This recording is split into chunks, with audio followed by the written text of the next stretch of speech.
morning, Emmanuel Baptist, all those that watch the devotions. Glad you're tuning in on a Monday morning. I appreciate the Lord's Day yesterday and how He helped us in the Sunday morning, Sunday night messages, and looking forward to what He's got for us this week. Several weeks ago, I don't even remember when it was now, it may even been longer than that, in my morning just reading, in my regular reading, not my devotion time, but just in my regular reading of the Bible, I was reminded of the manna.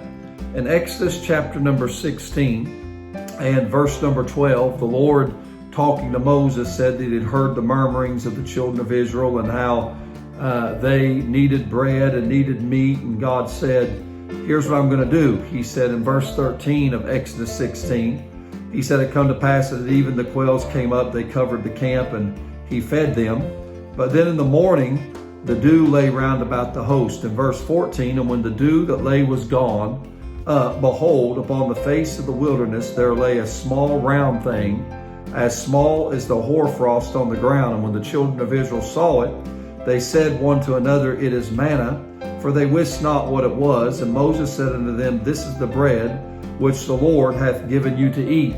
There's a lot of the verses that I could read, but I just want to talk to you a moment this morning about missing the manna.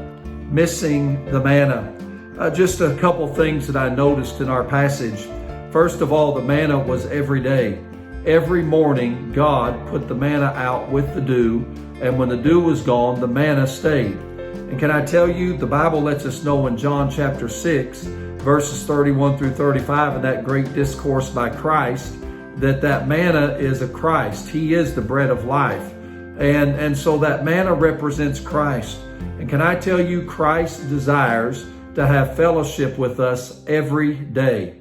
Every morning that manna fell. Every morning it was available for them. Every morning they could take advantage of it, but it was up to them.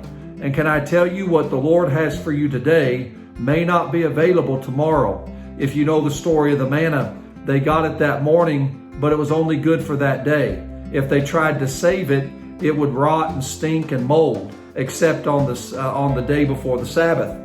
And so I want to say to you and I that what the Lord has for us today, we need to get today, because it's not going to be available tomorrow. It was every day. But then there was an excitement about it. In verse 15, the Bible said they called it manna. That word manna literally means, what is it? They had no clue. They had no idea. The word manna means, what is it? Every time they went to pick it up, they said, what is it? In other words, there was an excitement. You know, every day that we come to the Lord, we ought to not come with a drudgery or with I got to go pray, got to read my Bible, got to do my devotions. There ought to be an excitement. What's God got for me today? What is it today? What's He going to tell me today? What's He going to show me today? How's He going to help me today? There ought to be an excitement about our walk with Him. Not only is it every day and an excitement, but notice it was enough. I won't take the time, but verse 18 talks about how every person had, whether they collected a little or a lot, they had exactly what they needed. And can I tell you, Psalm said, the Lord is my shepherd, I shall not want. It would do all of us good to realize Jesus is enough. Every day, He's enough. We need nothing else. And then in verse 16, there's an effort. They had to go get it. They had to go pick it up. And can I tell you that if the manna is going to do you any good, you're going to have to make an effort. You're going to have to pick it up. You're going to have a relationship with Christ. Are you missing the manna? Get Him back in your life every day. Get the excitement. Let Him realize He's enough, and make an effort to spend some time with Him. I hope you have a great day today. God bless you.